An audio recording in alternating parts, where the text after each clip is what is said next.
Bom dia, igreja. Feliz sábado. Estão me ouvindo bem aí? Graças a Deus. Bom dia, Marcelinho. Feliz sábado. Bom dia, Marlete. Bom dia, igreja. Bom dia a todos. Sejam todos bem-vindos a mais uma recapitulação da lição. Que essa semana foi, né?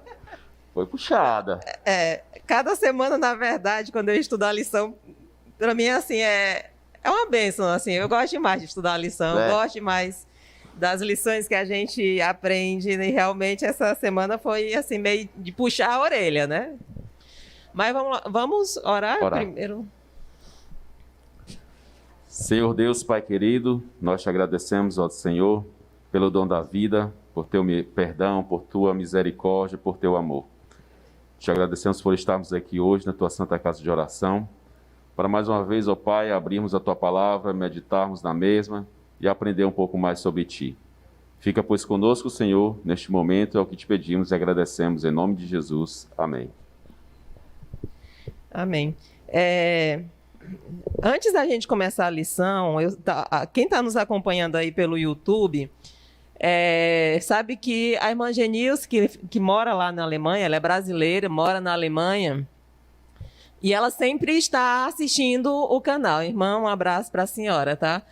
E quem acompanhou de ontem as notícias viu que a Alemanha, praticamente todo o país, está passando por um processo de enxurrada muito grande, né? E ela deu notícias, né, dizendo de fato a situação lá é meio caótica e na cidade dela, inclusive, também teve um rompimento de uma tubulação e atingiu o porão dela e de outras 200 casas, mas estão todos bem na cidade dela, né? Mas que possamos orar pelos nossos irmãos na Alemanha, não só os nossos irmãos, né? Toda a população da Alemanha que está passando por essa situação difícil. Quando você vê as imagens, você vê que realmente não foi uma chuvinha qualquer, né? Foi, de fato, algo que pegou, acho que a todos de surpresa. Então, vamos direcionar as nossas orações em casa, quando pudermos, ao povo da Alemanha, né? E em especial aos nossos queridos irmãos que estão por ali. E o Edmilson já adiantou, falando aí um pouco do tema da lição, as raízes da inquietação. Marcelo, antes de você pode trazer daqui a pouco o versículo para memorizar, eu queria só quebrar aqui o protocolo. A lição de sábado, ela traz a história do álamo tremedor. Você conhece o álamo tremedor? Conheci estudando a lição. Eu também não conheço e acho que a maioria aqui também não sabe o que é. Mas olha, para a gente fazer uma comparação, tem uma plantinha chamada Andira humilis no Cerrado. Cerrado já está mais próximo da gente, né? Tem um nome popular assim lá das ameixas, não? Não conheço. Tá. Só conheço por esse nome. Certo. Quando você anda no Cerrado, você vê um arbustozinho desse tamanho. É só as folhas que você vê, bem verdinho no meio de uma vegetação seca. Essa planta, ela tem mais de 8 metros de raiz. Você vê ela pequenininha assim, você não dá nada por ela, e se você for cavar, você vai ver que ela e muitas outras plantas do Cerrado, as raízes chegam no lençol freático 30 metros de profundidade às vezes, né? Então, hoje a gente vai falar sobre as raízes da inquietação e essa ilustração das raízes tem muita aplicação durante o estudo. Pode, então, trazer para a gente aí o verso para memorizar, Marcelo? O verso diz o seguinte, está lá em Tiago 3,16. Onde há inveja e rivalidade, aí há confusão e toda espécie de coisas ruins. Realmente, a inveja e a rivalidade em um grupo, ele é capaz de destruir até por completo, né? E aqui já nos é alertado, né, que há confusão em toda espécie de coisas ruins. Por quê? Porque não são bons sentimentos e esses sentimentos, eles se transformam em ações. E quando eles se transformam em ações, aí é que vem a confusão, é que vem as coisas ruins, as separações, as dissensões, a rivalidade, vem tudo, né? Então, essa lição dessa semana, ela vem tratando de, digamos que, não diria nem sentimentos, seriam traços de caráter, né, em relação ao que nós podemos ter, ao que quem sabe temos, e que isso não é algo bom, e que tem uma raiz, né, Marlete? Mas também tem uma solução. E a lição ela vem tratando a respeito disso. E o Marcelo fez aí, aliás, citou alguns temas que a gente viu, né? A questão da inveja, a questão da divisão, o egoísmo, né? São temas aí que a gente viu durante a semana e que vai falar na recapitulação, a ambição, a hipocrisia. São sentimentos fortes. E quando a gente está, ou pelo menos eu, né? Quando em cada dia do estudo da lição me fez refletir muito se aquele tipo de sentimento não existia em mim, né? Ou se existia na minha pessoa. E é por isso que eu acho que eu sempre friso, né? É muito importante a gente estudar a lição da escola sabatina, porque cada dia a gente tem uma nova reflexão sobre a nossa vida, o nosso comportamento, e ao refletir sobre isso, a gente traça planos e traça objetivos e busca mudar o nosso comportamento, o nosso estilo, o nosso modo de ser. E aí a parte de domingo vem falando sobre divisão, mas é interessante, porque essa divisão, quem foi que trouxe? Né? O causador é o próprio Jesus, né? E aí é até estranho você ler aqui Mateus 10. Vamos lá, quem puder abrir a Bíblia, né? Convido inclusive os nossos amigos aí, para a gente ler apenas os versículos 34, 35 e 36 do capítulo 10, porque eles são fundamentais. Mateus 10, isso. Mateus 10, a partir do verso 34. Só até o 36, esses 3 versículos, Isso. né?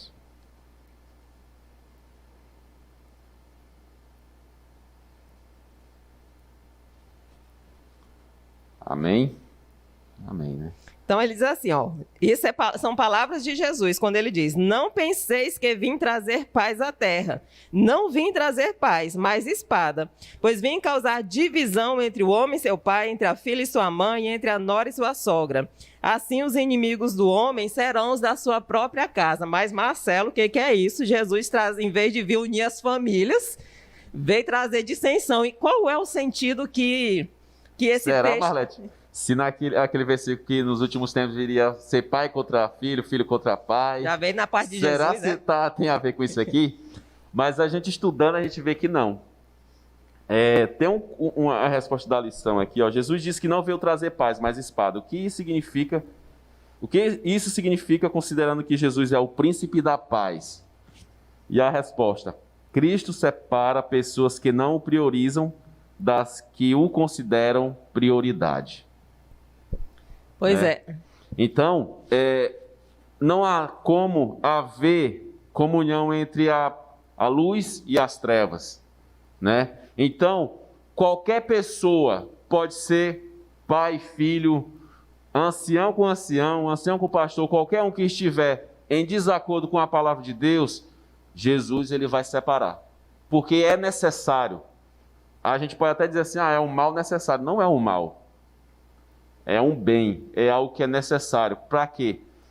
Porque assim como em qualquer relacionamento, a Bíblia diz que não pode andar os dois juntos em desacordo, da mesma forma acontece em relação ao querer de Deus.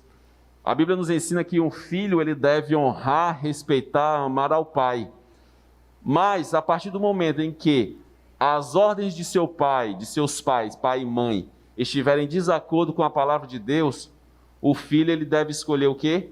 Obedecer a Deus e não aos homens, pai e mãe. Exatamente. Oi. Falando dessa questão aí da divisão, né? Eu me lembrei agora, quando foi para mim, quando eu tomei a decisão de seguir a Jesus, né? Então eu tinha um ciclo de amizade lá na escola. Inclusive a gente defendia o time da escola e tudo mais. E quando a gente passou a aceitar, a primeira coisa que eu cheguei para ele e disse: olha, eu não vou mais poder fazer parte do time da escola. Então foi porque não é que eu era bom não, mas é porque só tinha eu de goleiro, ninguém queria ser goleiro. Aí eu tinha que... Aí o pessoal disse: olha, vamos deixar a gente na mão. né, e tudo mais. Então, ali já começou a haver uma divisão, né? E a minha preocupação não era tanto com os amigos, mas lá em casa. Porque eu disse, e se minha família se opor, né? Então, se minha família tivesse se oposto, então teria também uma divisão. Mas, graças a Deus, não houve isso, eles não se opuseram. Mas, se elas tivessem se oposto, ia haver uma divisão. Ou eu ficava com a família, né? Ou então eu ficaria com a decisão de seguir a Jesus. Aí, realmente, mas não houve essa... Mas, na escola, nos amigos...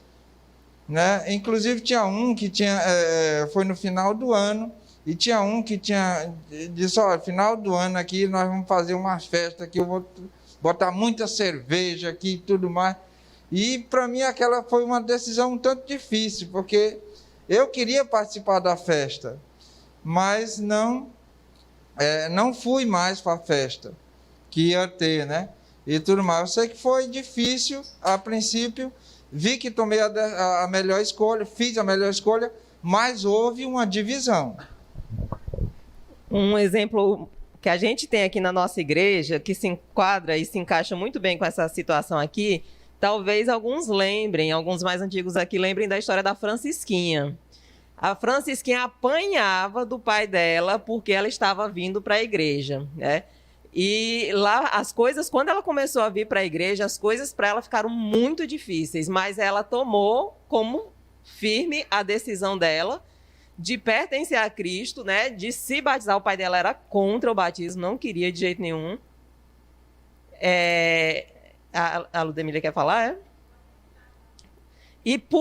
pela persistência dela, outros membros da família foram batizados. Bom dia a todos. E além disso, todos foram batizados, né? Que falta pouca gente lá. E eles nunca cederam. E ele também, como pai, nunca cedeu a ponto de se separar, né? Não teve jeito. Teve que separar. Não ficou com a família. São decisões que a gente tem que tomar. Eu estava ouvindo hoje o pastor falando. É com muita dor que um pastor faz um velório de um filho prematuro ainda, né? Aí ele falando que ele fez o velório do filho dele, mas ele falou assim, Jesus é melhor. É com muita dor que a gente enterra, mas Jesus é acima de tudo, é melhor. A pessoa é muito triste, né? É um filho, mas a gente tem que fazer essas escolhas na vida, né? E é interessante que essa divisão que o Edmilson falou, Marlete mencionou também o exemplo da Francisquinha, ela acontece de forma, às vezes, até natural, como o Edmilson falou. Os seus amigos, eles passam a não lhe convidar para certas coisas. E você, automaticamente, também já se exclui de algumas coisas, né?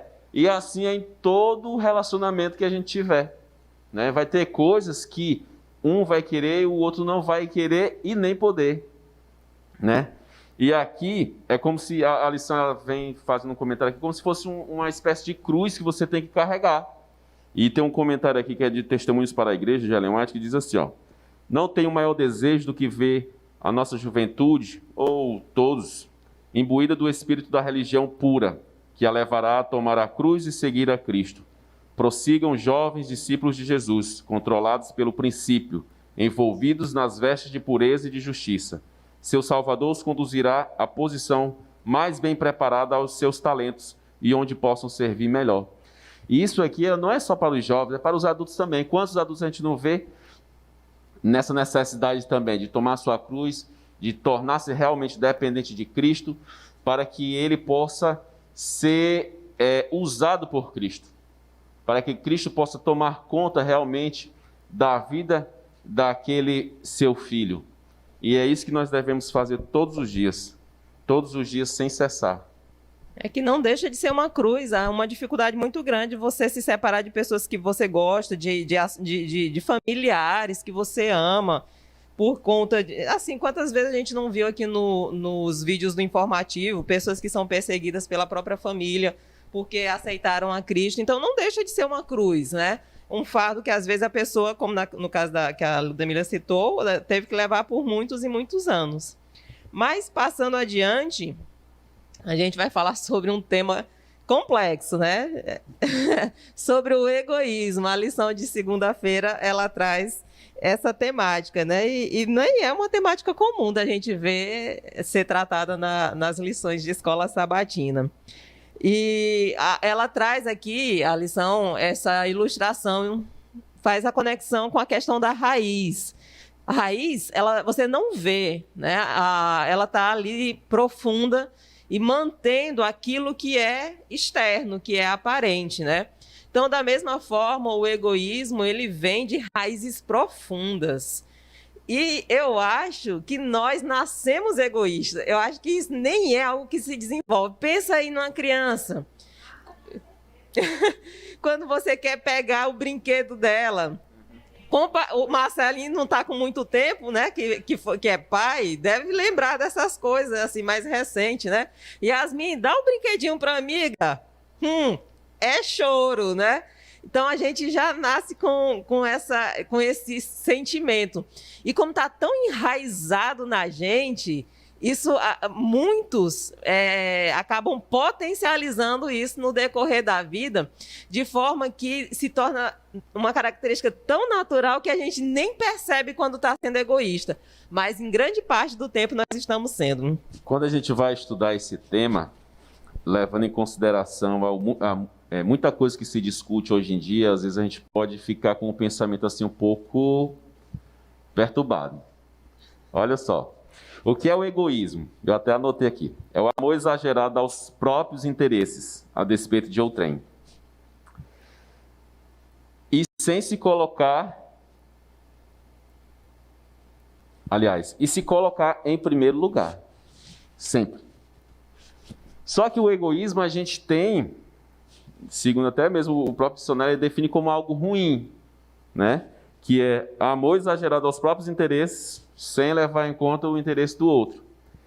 Só que há uma fala, hoje em dia, que a gente tem que se colocar em primeiro lugar, né? E aí, será se esse se colocar em primeiro lugar não estaria sendo um egoísmo? Sendo que temos também o altruísmo, que é o quê? Amor desinteressado ao próximo. Aí complica.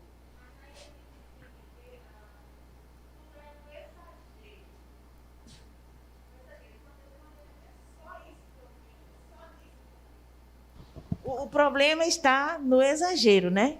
Egocentrismo, é o exagero. Tudo que é exagerado não presta, não é mesmo? A questão, Ludemir, você está com a razão, a questão é você fazer o que é certo, o que é correto. Se para você, naquele momento, uma certa atitude vai prejudicar a outras pessoas, eu acho que você deve refletir bastante sobre isso, né? Eu sei que nós devemos nos colocar, como dizem aí, em primeiro lugar, mas isso, como a Ludemira falou, de forma saudável. A partir do momento que a gente não venha ter prejuízos esses que nos fazem sair do que é correto e ir para o que é incorreto. Sair do que é moral para ir para o imoral, né? Então, a gente pode ter, de certa forma, uma confusão em nossa mente em relação a isso. Mas eu vejo que tudo se resume realmente no amor. No amor a Deus, no amor ao próximo e no amor a nós mesmos. Então, quando a gente encontrar, digamos que esse equilíbrio, aí sim as coisas tendem a dar certo. E aí a gente não vai cair no erro de ter o egoísmo exagerado, né? Nesse sentido de ser maléfico, nem também vamos ser pessoas que vamos nos anular por completo e morrer, digamos assim. Edmilson?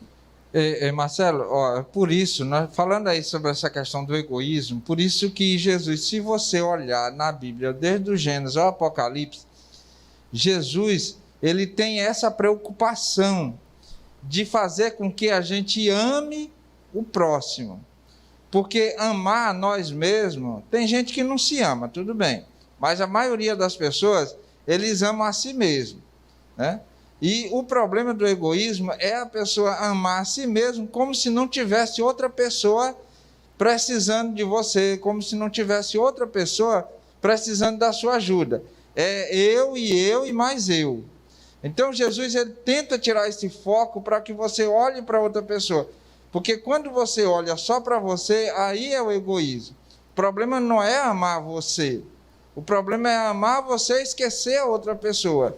Então, por isso é que ele diz, olha, aí tem a parábola do bom samaritano, e tem outros, e tem diversas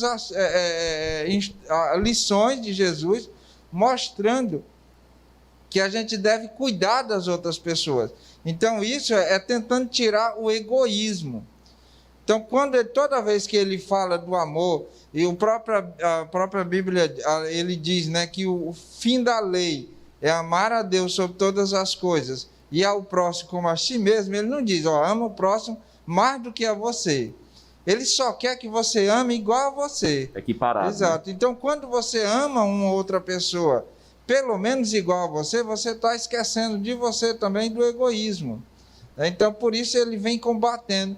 Do Gênesis ao Apocalipse, todas essas instruções que ele passa com relação ao cuidado e o amor a outra pessoa, ao semelhante, ele está tentando tirar esse egoísmo que a Marlete bem frisou, que a gente já nasce com ele desde criança. E por isso que Jesus conta essa parábola do rico insensato, né? O cara olha assim e diz, olha, tem uma produção tão grande aqui, tanto alimento que eu produzi, eu não tenho onde colocar, o que é que eu vou fazer? Ele podia ter pensado assim, vou doar o excedente. Não, vou derrubar os celeiros que eu tenho, vou fazer maiores, aí eu posso me regalar pelo resto da minha vida, né? Tá tudo bem. Ou seja, a demonstração pura do que é ser egoísta. O cara vai morrer deixando as coisas ali para apodrecer, mas não divide com ninguém. E aí, Marlete, tem um pensamento hoje em dia de que muitas pessoas dizem assim, eu tenho que planejar o meu futuro. Então, vai passando por cima de pedra e pau, passando por cima dos outros, em razão de conseguir algo futuro, de ter uma estabilidade futura, isso em relação a questões financeiras e etc. E aí passam por cima de princípios, passam por cima de pessoas, passam por cima de Deus. E Deus ele não é contra que você se planeje, que você busque ter uma estabilidade futura em qualquer área de sua vida. Por exemplo, eu vou estudar hoje porque futuramente eu quero ter um emprego melhor, quero ter isso melhor, quero ter mais conhecimento e etc, etc. Só que a partir do momento que isso passa a ser um egoísmo em que eu escolho isso, estudar, trabalhar e etc, e deixar Deus de lado, aí isso aí já também é errado, né? Então Deus, ele quer, o Rodrigo Silva ele sempre fala que em relação às coisas de Deus nós devemos ser sim radicais, em relação às coisas de Deus, em relação a você não infringir as leis de Deus, em relação a você não desobedecer a Deus. Porém, né, para as outras coisas a gente tem que procurar um equilíbrio, né? A gente tem que procurar equilíbrio. Mas a partir do momento que isso nos faz sair dos caminhos de Deus, deve ser revisto. E isso é contrário ao exemplo de Cristo, né? Que se humilhou, que se entregou tudo que ele tinha. Ele não tinha bens, não tinha terreno, não tinha dinheiro, né? É que nem Paulo quando chegou lá o rapaz estava pedindo, Pedro, né? Quando chegou na porta do templo, o rapaz estava pedindo dinheiro e ele disse, olha, eu não tenho prata nem ouro, mas o que eu tenho eu te dou, levanta e anda, né?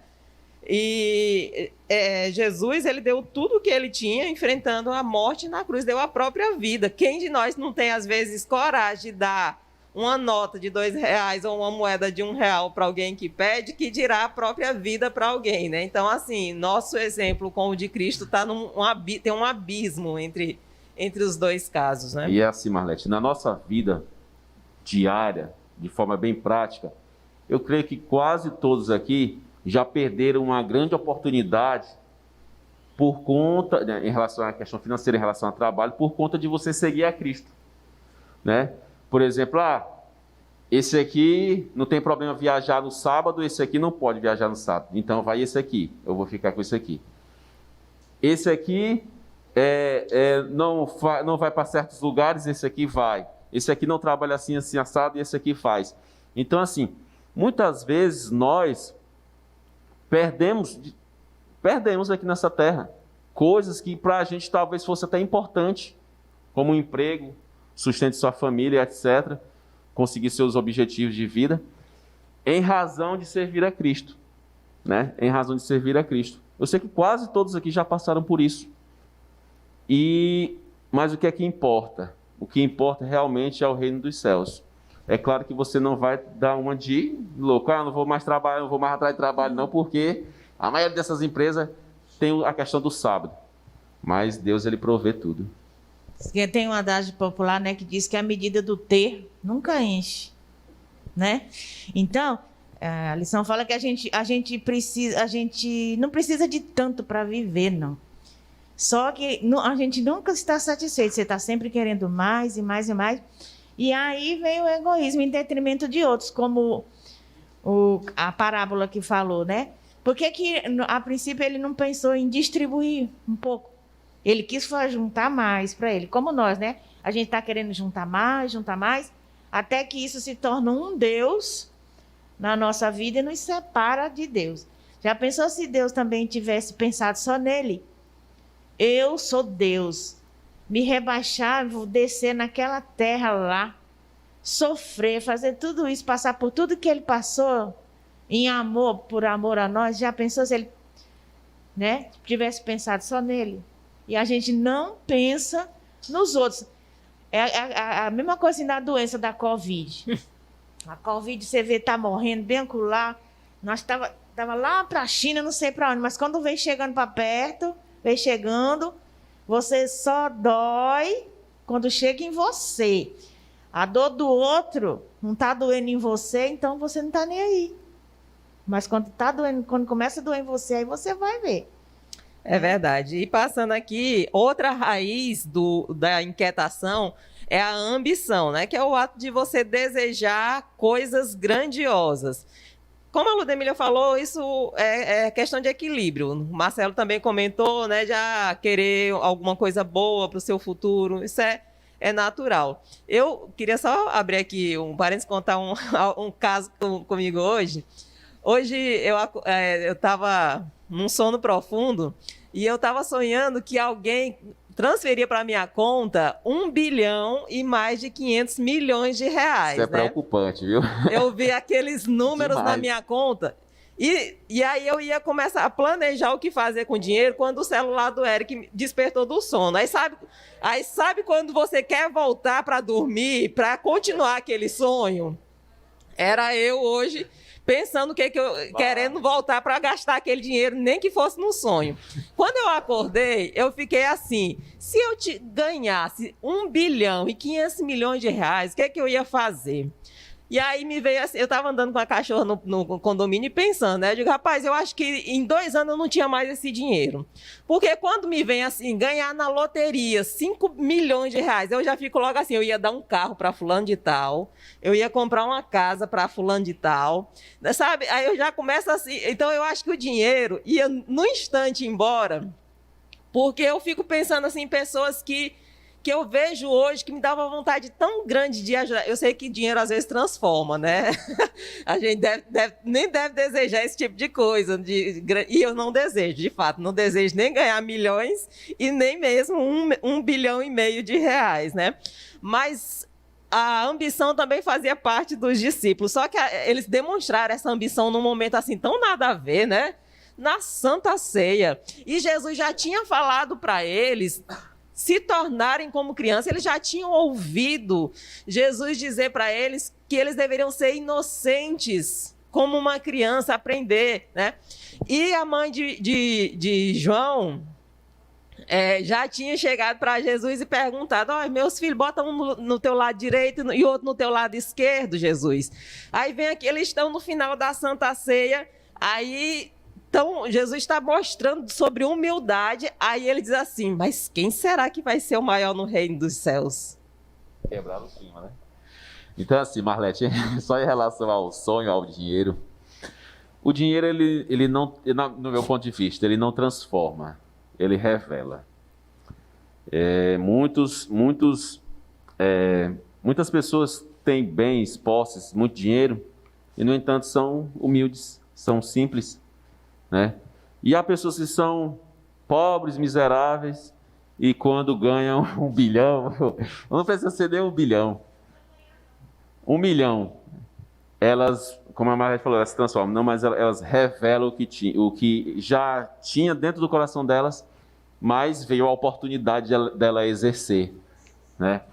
E foi um momento de tristeza para Jesus ali, né? É como se você estivesse contando para um grupo de amigos, sabe? Aqueles amigos chegados mesmo, falando a respeito de algo muito importante para você, e as pessoas no meio da conversa ali falassem algo que não tivesse nada a ver, demonstrando total desprezo por aquilo que você estava falando. E nessa lição, eu vi que a questão da ambição em si, ela nos faz perder de vista o maior e melhor objetivo que a gente tem nessa vida, que é o céu, que é Jesus. E na lição tem uma frase que me tocou bastante realmente quando eu li, que diz assim, ó, Jesus disse assim: confiem em mim e dependam de mim como esta criança. A verdadeira grandeza é abrir mão de seus direitos e abraçar os valores do reino. Então, esse finalzinho aqui, que abrir mão de direitos e abraçar os valores do reino, me tocou bastante, porque realmente a gente vê que o que importa são valores. E não importa Shirley, Edmilson, Marlete, Freire, não importa quantas oportunidades tenhamos perdido por conta dos nossos valores, certo? Porque na verdade nós não perdemos oportunidades, a gente ganhamos a oportunidade de ser fiel a Deus. Nós ganhamos a oportunidade de sermos fiéis a Deus, de servir aquele que nos mantém, aquele que nos ama e que sempre está pronto a nos perdoar quando nós viermos a cair. Porque Ele não nos ama somente porque somos crentes adventistas do sétimo dia. Ele nos ama porque Ele é amor. E mesmo nós sendo falhos, às vezes caindo, Ele está pronto a estender a mão para nos levantar e nos pôr no caminho novamente.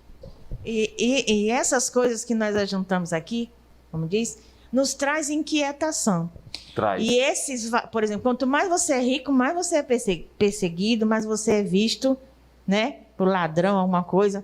E esses valores que Cristo nos ensina, felicidade, esperança, vida eterna, amor e tudo, são coisas que ninguém nunca vai roubar, né? Que nem a gente aprende em casa. Um estudo, uma formação, ninguém nunca vai roubar isso de você.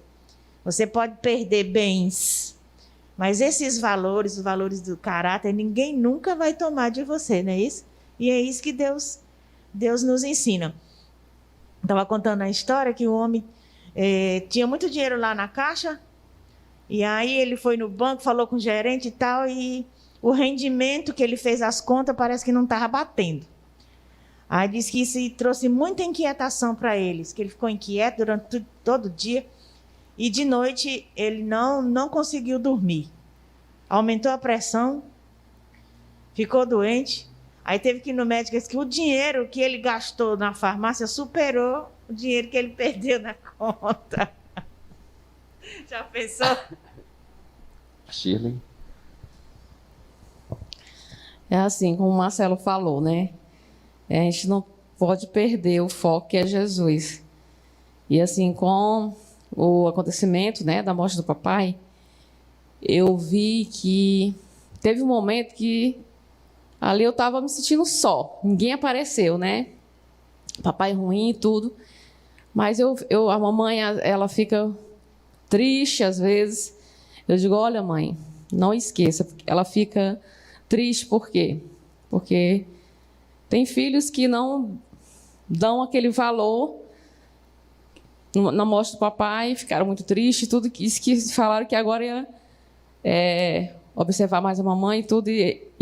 Ontem, ela chorou muito, porque ela disse que, minha filha, a gente não deve pedir ninguém para vir aqui me dar atenção, porque ela está me sentindo muito só por falta do papai, né? Aí eu disse, olha, mãe, saiba de uma coisa. Confie plenamente em Jesus, que só Ele é o único que está ao seu lado em todos os momentos. Todo mundo vai falhar com você. Muitas pessoas vão falhar com você, mas Jesus não.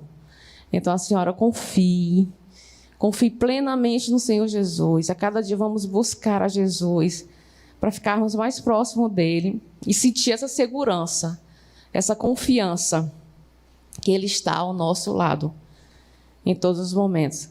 E aquela música do Adoradores 4, meu Deus, é excelente, né? Estou aqui.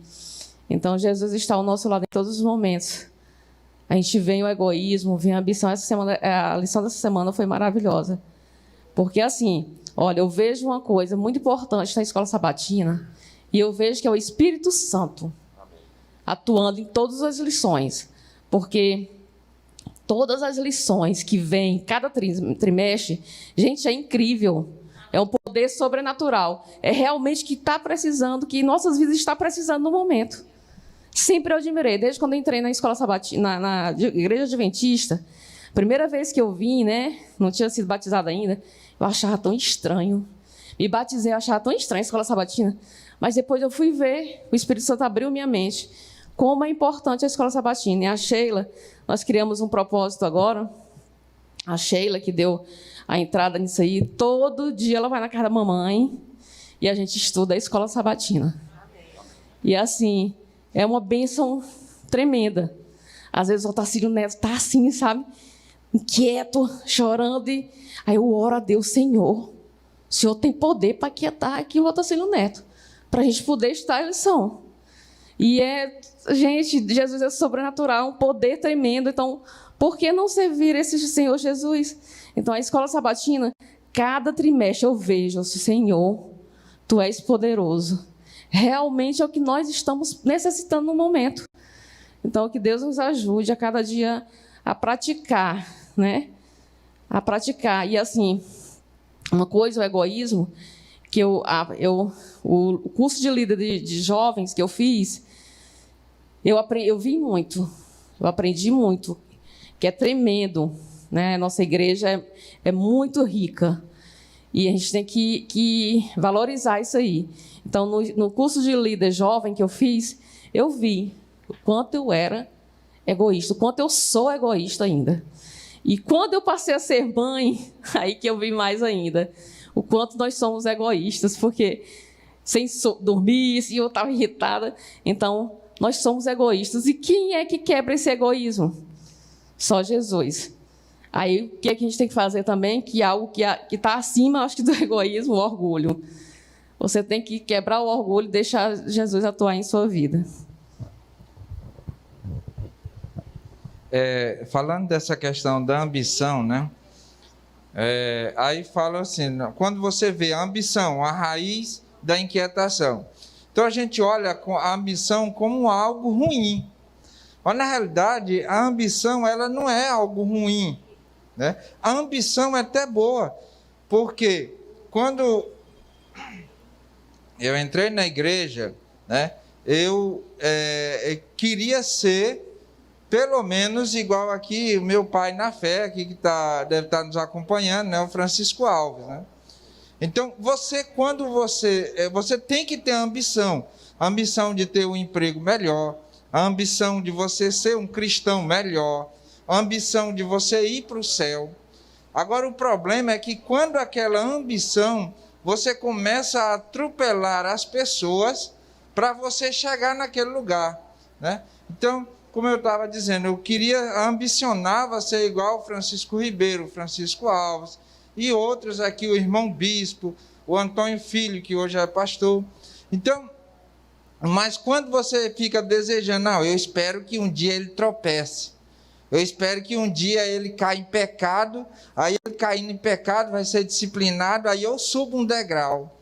Não, quando a ambição, você tem que pedir a Deus para, através dos seus esforços e a ajuda de Deus, chegar naquele lugar e não atropelando as pessoas. Por quê? A ambição, quando você pensa em derrubar os outros, é como descascar cebola. Porque mesmo que um caia, mas outro vai se levantar e você vai querer derrubar outro. E você vai querer derrubar mais outro. E você vai querendo atropelar as pessoas para chegar naquele lugar, ao invés de você fazer algo e pedir a Deus que você se esforce para chegar naquele lugar e não que você atropele outras pessoas para tomar o lugar dele. Então, é por isso que a ambição, nós temos que ter a ambição, mas a ambição santa. Até eu acho que Ellen White, não lembro, mas me parece que ela tem um trecho que diz que nós temos que ter a ambição santa, que é de você melhorar a sua vida espiritual, mas, acima de tudo, através dos métodos de Cristo e não atropelando outras pessoas. Edmilson, essa sua fala é reforçada pelo versículo que diz: eu vim para que tenhas vida, e vida é a abundância. Essa abundância, Deus quer que seja em todas as áreas de nossas vidas. Então, a gente realmente tem que anseiar o melhor, porém sem passar por cima das outras pessoas. Muito bem. Avançando aqui, Marcelinho, eu vou fazer um resumo da parte de quarta e depois você encerra aí com a parte de quinta. A parte de quarta, ela vem falando sobre hipocrisia. O que é a hipocrisia? É ser um fingidor, né? Que deseja parecer ser alguém que de fato não é. Então, essa pessoa é um hipócrita. E aqui no livro de Mateus, ele faz assim a lista das características de como que é um hipócrita, né? Então, começando aqui no Mateus 23, no versículo 3, ele diz assim no finalzinho do versículo 3, primeira característica, porque dizem e não fazem. É triste, né? É aquele: faço o que eu digo, não faço o que eu faço. Então, os líderes estavam mandando a igreja fazer coisas que nem eles mesmos faziam. Essa é a primeira característica do hipócrita. A segunda característica está no versículo 4, que diz assim: atam fardos pesados e o põem nos ombros dos homens. Entretanto, eles mesmos não querem mover com os dedos, né? Eles requerem muito coisas que eles mesmos, o hipócrita mesmo, não quer fazer. Cobrar dos outros o que não faz, né? A terceira característica está no versículo 5, né? Ele diz que pratica as boas obras com finalidade de ser visto pelos homens, ou seja, faz para aparecer, né? É aquela pessoa que finge ser uma coisa nas redes sociais e que em casa é outra, ou finge ser uma coisa na igreja e em casa é outra coisa. Isso é hipocrisia, né? São características de um hipócrita.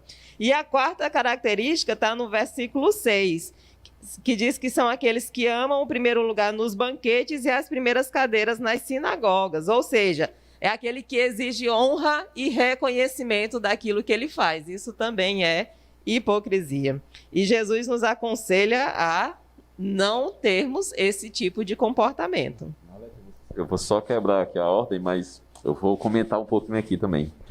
O conceito de hipocrisia: ato de fingir ter crenças, virtudes, ideias e sentimentos que a pessoa, na verdade, não possui, frequentemente exigindo que os outros se comportem dentro de certos parâmetros de conduta moral que a própria pessoa extrapola ou deixa de adotar.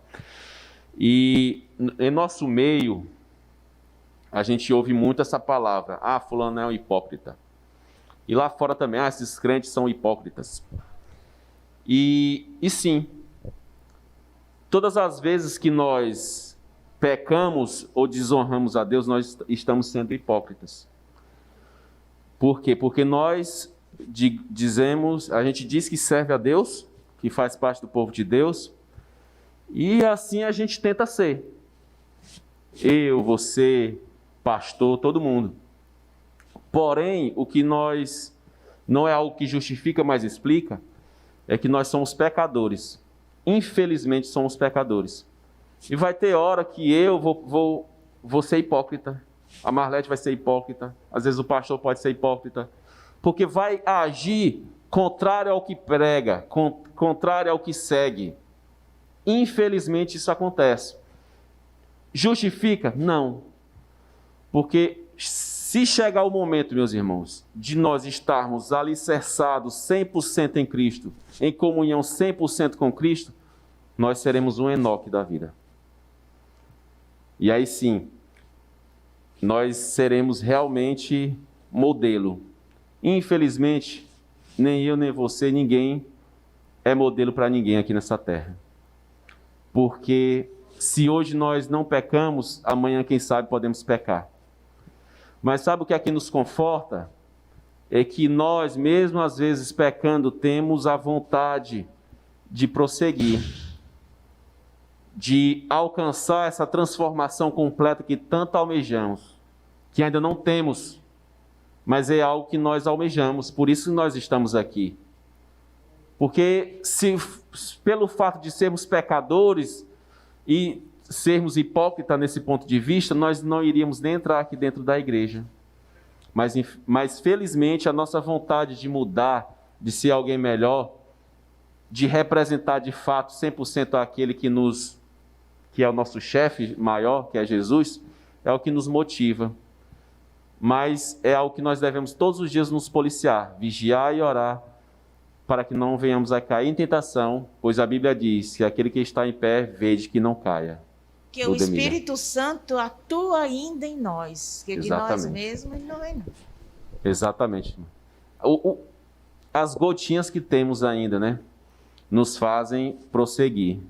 E anseiamos o dia de ser realmente, cada um de nós sermos enchidos, né, cheios, estarmos cheios do Espírito Santo a ponto de transbordar para os outros. Marlete. E em 1 minuto, Marcelo, aí para a gente fechar essa lição, diga como é que então que a gente elimina a inquietação. Em uma frase aí, em poucas linhas, disserte aí sobre o tema. Eu resumi aqui. Crer em Jesus e viver segundo os valores dele.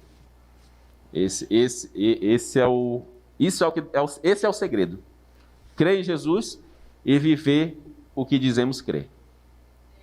Amém? Fechou? Muito bem. Então, que Deus nos abençoe. A próxima semana, a lição da próxima semana tem como título O Custo do Descanso, tá?